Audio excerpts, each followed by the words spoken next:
Hello folks out there in YouTube land, this is Survivor 2002 and this is my very first clip for YouTube.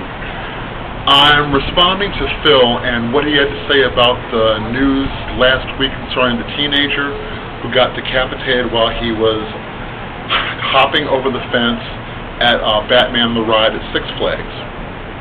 Okay, here's my 2 cents worth, even though it might be a week or so late jumping on the bandwagon. We hold certain truths to be self-evident, and one of those truths is that anything in life that you do has consequences.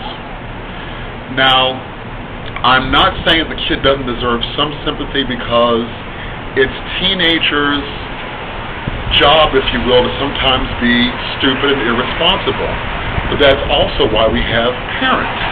Parents are there to make sure that sometimes these kids are protected from themselves.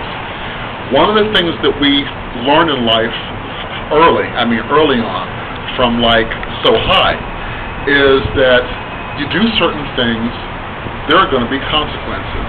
For example, you see a sign underneath a hole in the wall that says, if you stick your finger in this hole, 50,000 volts of electricity will course through your body, fry you, and kill you.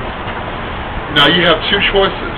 You can read the sign and say, I'm not going to do that today. In fact, I'm not going to do that ever because I want to live a full and happy life. Or you're going to say, gee, well, I wonder if I'm the one person that can stick their finger in this hole and nothing's going to happen to me. So you have that choice. You can choose A and find out, or choose B and live to fight another day. So I'm wondering what kind of a shockwave it's going to cause when the parents go to sue Six Flags, and the question is asked that I'm sure everybody's thinking about, which is, where in the fuck were you? I mean, that's parents' responsibility to keep track of their kids at all times. Now, I don't care if it was a hat the guy was going after. I mean, how much is a hat? $5, $6 maybe a little bit more expensive because of the way prices are going up everywhere, including at theme parks. But a hat is not worth your life.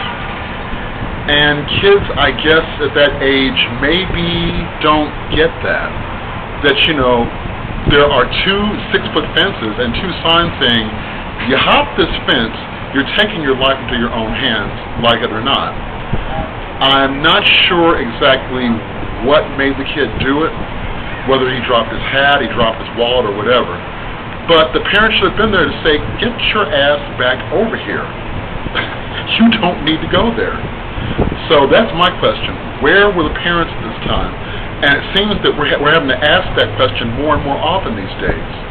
So I'm saying that the kid's not totally at fault, but I think the parents really dropped the ball when it came to teaching the kids, you know, not right from wrong, but there are certain things you do and certain things you don't do. And unfortunately, it's going to be too late to teach the kid this lesson because, well, what's done is done. And hopefully other kids are going to see this and learn from it, but, you know, the way teenagers are, especially these days, I'm not 100% sure it's even going to work. But today is June 7th, and that is my 2 cents worth.